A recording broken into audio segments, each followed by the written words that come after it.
morning mga idol. Happy Monday to all.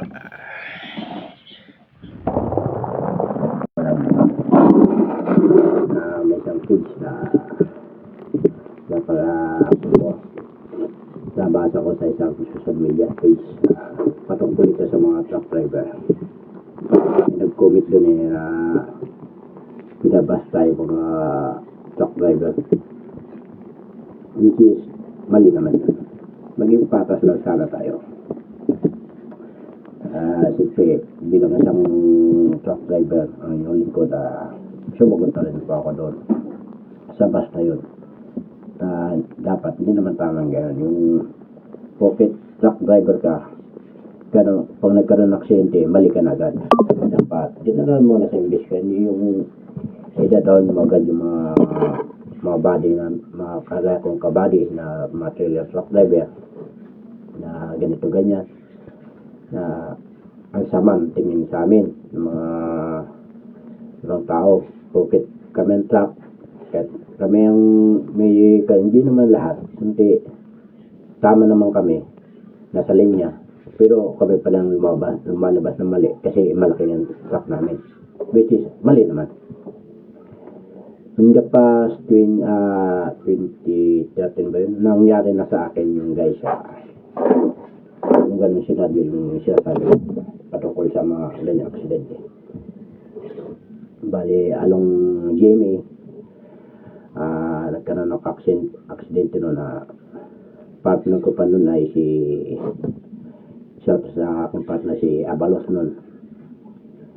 Bali, GMA, ang truck ko nun ay isang trailer international IH ang dala ko nun, trailer contain ang dala ko.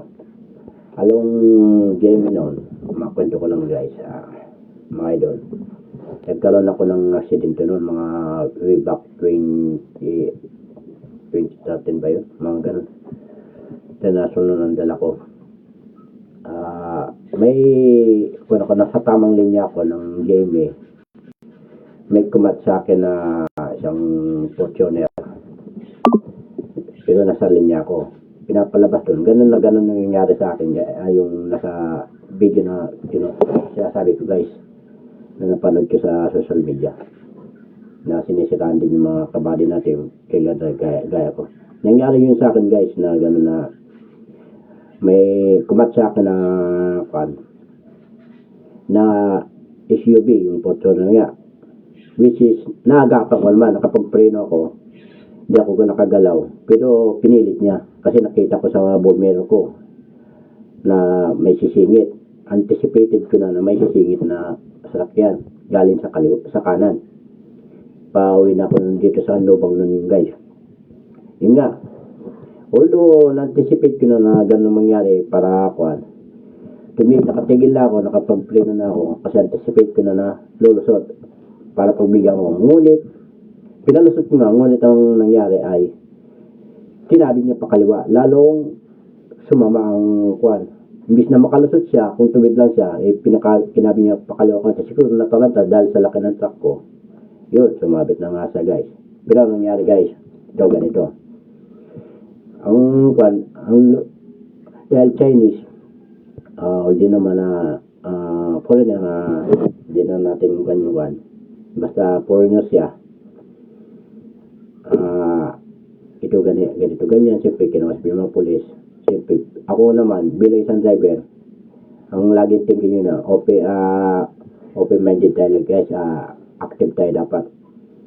Pagkagawa ng aksidente, bago galawin yung natin guys, yung sasakyan doon sa pinangyarihan, gagawin natin na mag-picture na tayo, magsarili na tayo ng video sa sariling natin, na sariling cellphone natin, video na natin, pati yung kalsada, posisyon, picture, para may proof of evidence tayo. Once na nagpunta na tayo ng police station, ganoon lang ang ginawa ko guys, ganoon. Tapos ito, ganito, doon na kami sa police station, nadala na kami nung argument doon na nagkaroon ng pati yung pang system nito guys, pinapalabas akong bumangga, which is di ako pumayag kasi may ebidensya ako. Ganun nga, may ebidensya ako na ganito, video, picture, ganito, posisyon, kalsada, ganun. Yan yung kailangan ko guys. At saka magkuhan kayo guys.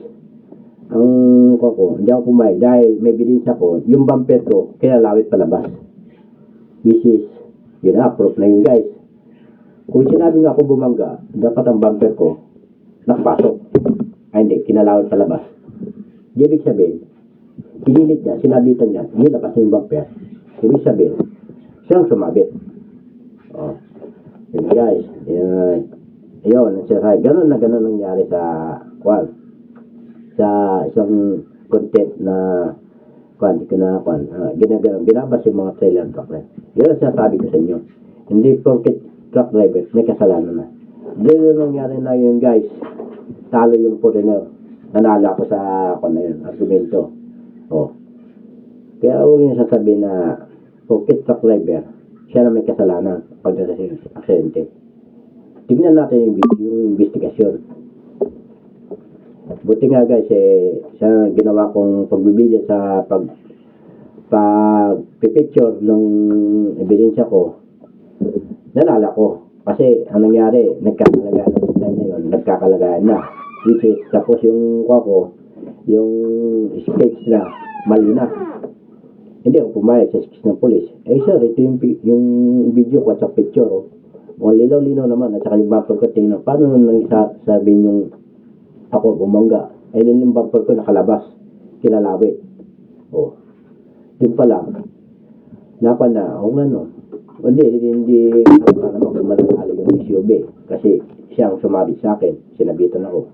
Yun guys, yan ang nangyaring paano na yun.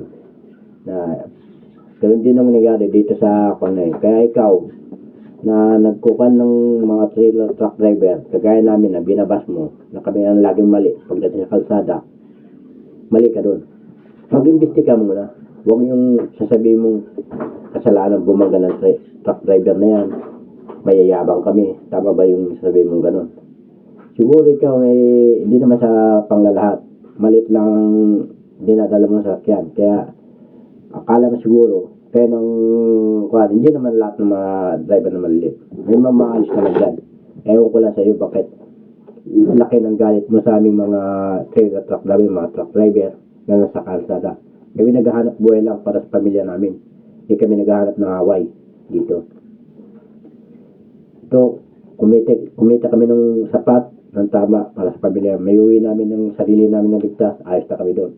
Ayaw namin magkaroon ng aksidente. Ayaw din namin abala. Kaya sa iyo, na nagbabasa ng mga kabady at mga trailer, good luck na lang sa iyo. Yun lang guys. Basta mga body, mga kagaya kong truck driver, ingat lagi tayo sa mga biyahe. Yun lang guys. Na-share ko lang yung karanasan ko. Walang pinagkaiba doon sa nangyari na napanood ko sa video. Yun lang guys. Happy Monday. Thanks for watching. Bye-bye.